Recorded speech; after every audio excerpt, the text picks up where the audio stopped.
সুবহানাল্লাহ। এই যে আমি এক ডুব দিলাম, শুধুমাত্র আমার 3 ভাগের 1 ভাগ খানা পূরণ হয়েছে, আরো 2 ভাগ বাকি আছে। এরকম 3টা লোকমা আমার রব আমাকে প্রতিদিন খাওয়ায়। এই দুনিয়ার মানুষ একবার যদি ভাবো, বাঘে যা খায় মানুষ তা খায় না। মানুষের রুচি আর বাঘের রুচি এক না, মানুষের রুচি আর ছাগলের রুচি এক না, মানুষের রুচি হাঁস মুরগির রুচি এক না, মানুষের রুচি গরু ছাগলের রুচির সাথে এক না।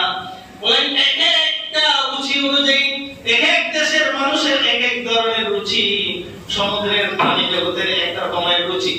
আল্লাহ রাব্বুল আলামিন ক্ষুধার যন্ত্রণা যখন তৈরি হয়, যার যার রুচি অনুযায়ী আল্লাহ তাআলা যথাসময়ে বান্দার রিজিক পৌঁছায়া দেয়।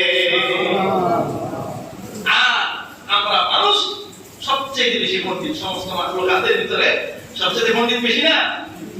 আল্লাহ কয়, এই পণ্ডিতের দল, আমি তোদেরকে দুনিয়াতে পাঠাইছি আমার গোলামি করার জন্য, আমার গোলামি কর। মাল্লাহুল মাওলা ফালাহুল কুল, আমার ভাইরা আমি আল্লাহ তাআলা পুরো সৃষ্টি জগতের সব কিছু তোদের গোলাম বানায় দেব। আর আমারে ছেড়ে দিবি, দুনিয়ার যত কিছু আছে সব তোদের শত্রু বানায় দেব। বিদায় করে থাকতো না, কামড়ায়া আল করে। কি বলেন দেখতে দেখতে কেউ তোদের বন্ধু হবে না। গোটা প্রকৃতি কষ্ট দেয়া ফসিল ফলাইবি, দেখবে ফসিল কাটার সময় ধরে লেগেছে। খাওয়ান খাইতে বইবি, এমন একটা হইব যে আমার খানা খাইতে রুচি নাই। সব কিছু করবি, কিন্তু শেষ পর্যন্ত দুনিয়াতে আমি আল্লাহ তাআলা করে শান্তি দেয় না, কারণ এটার ভিতরে শান্তি আল্লাহ রাখেই নাই।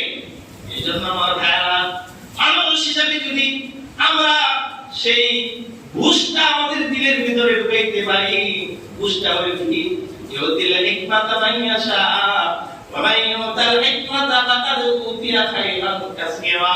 আল্লাহ বলেন, আমি যাকে খুশি তাকে দ্বীনের বুঝ দান করি, আর দুনিয়ার জমিনে আমি আল্লাহ তাআলা যাকে দ্বীনের বুঝ দান করলাম, আমার পক্ষ থেকে তাকে সবচেয়ে বেশি কল্যাণ দেওয়া হয়েছে।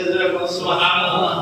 এইজন্য আমার ভাইরা, আমরা যদি দুনিয়াতে আল্লাহ তাআলার বুঝ, দ্বীনকে মানার বুঝ, সঠিক পথে চলার বুঝটা যদি আমরা নিতে পারি, দুনিয়ার যত জরুরত আছে আল্লাহ তাআলা অন্যান্য প্রাণী জগতের জরুরত যেভাবে পূরণ করে, আল্লাহ তাআলা মানুষের জরুরতটা আরো সুন্দরভাবে পরিচালনা করবে। সুবহানাল্লাহ। আল্লাহর ওয়াদা আল্লাহ করে থাকে, অনেক নজির আছে। এজন্য আমরা দ্বীনের পথে চলতে চাই তো ইনশাআল্লাহ। আল্লাহ তাআলা আমাদের সকলকে তৌফিক দান করুন। জোরে বলেন আমিন। 2 মিনিট সময়